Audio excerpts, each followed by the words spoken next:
ইবনে হিব্বান কিতাবের নাম 7111 নম্বর হাদিস। আম্মা জান আয়েশা সিদ্দিকা রাদিয়াল্লাহু তাআলা আনহা বলেন, লাম্মা রাআইতু মিনান নবী সাল্লাল্লাহু আলাইহি ওয়াসাল্লাম তিবা নাফসিন। মা বোনরা যারা আমার এই আলোচনাটা শুনতেছেন, আপনার স্বামীর সাথে এই আমলটা করবেন। আম্মা জান আয়েশা বলেন, আমি যখন আল্লাহর নবীর ভালো মুড দেখতাম, মুড বুঝুন তো, মুড মানে ভালো মুডে আছে নবীজি, খুব ফুরফুরে মেজাজ। নবী সবসময় একটা ফিকিরে থাকতেন, উম্মতের ফিকির। কখনো রসুলের চেহারা মোবারক লাল হয়ে যেত, রাগ হয়ে যেতেন, অন্যায় কিছু দেখলে নবীজি রাগ হয়ে যেতেন। তা আম্মা জান আয়েশা বলেন, কখনো যদি মুড ভালো দেখতাম, নবীজিরে বলতাম, আল্লাহ ইয়া রাসূলুল্লাহ, আপনি আল্লাহর কাছে আমার জন্য একটু দোয়া করেন। আমি নবীজিরে বলতাম, ইয়া রাসূলুল্লাহ, হে আল্লাহ রসুল, আপনি আমার জন্য একটু আল্লাহর কাছে দোয়া করেন। তো নবীজি বলতেন, আয়েশা তোমার জন্য দোয়া করবো? হ্যাঁ। বিবিরা যারা আছেন, আপনার স্বামীরে যখন ভালো মুডে দেখবেন, তখন বলবেন যে আপনি একটু আমার জন্য এখন দোয়া করেন। আর আপনারা কি মুডে থাকবেন? রাত 2টা বাজে তো দুইজন টেলিভিশনের উপরে থাকেন, আর মুড কখন আসবে? এই মুডে থাকে না, মুড আসবে কখন? দোয়া। এখন কি দোয়া হবে নাকি? রাসূল আকরাম সাল্লাল্লাহু আলাইহি ওয়াসাল্লাম কি দোয়া করবেন? হুজুর আপনি যেই দোয়া আল্লাহর কাছে মন চায় করেন আমার জন্য। তো নবীজি বলতেন, আল্লাহুম্মা গফির লি আয়েশাতা মা তাকদ্দামা মিন যামবিহা ওয়া মা তাআখার।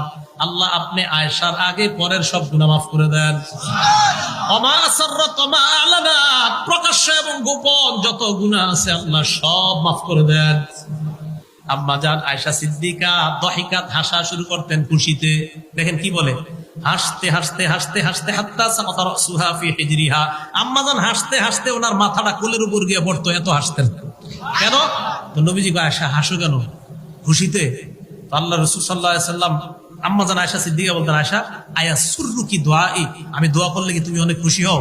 তো আম্মা জান আয়েশা বলে, জি হুজুর, আপনি যে দোয়া করেন খুশি, এই দোয়া শুনলে কার না খুশি লাগবে? তাই আপনার এই দোয়া শুনে আমি খুশিতে এত খুশি হয়ে যাই, হাসতে হাসতে আমার মাথা আমার শরীরের উপর পড়ে, এত পরিমাণ আমি খুশি হয়ে যাই। নবীজি বলেন, আয়েশা আমি যে দোয়াটা তোমার জন্য করলাম, তুমি অনেক খুশি হয়েছো না? হ্যাঁ। নবীজি কি বলে দেখেন, ইন্নাহা লা দুআই লি উম্মতি ফি কুল্লি সালাহ। আয়েশা আমি তোমার জন্য যে দোয়াটা করলাম, আমি যতবার নামাজ পড়ি, নামাজের পর আমি যতবার দোয়া করি, আমার উম্মতের জন্য ঠিক এই দোয়াটা ততবার করি। চিন্তা করেন, আম্মা জান আয়েশা সিদ্দিকাকে যা বললেন, নবীজি আমিও আল্লাহরে বলি, আল্লাহ আমার উম্মতের আগের পরের প্রকাশ্য অপ্রকাশ্য সব গুনাহ মাফ করো।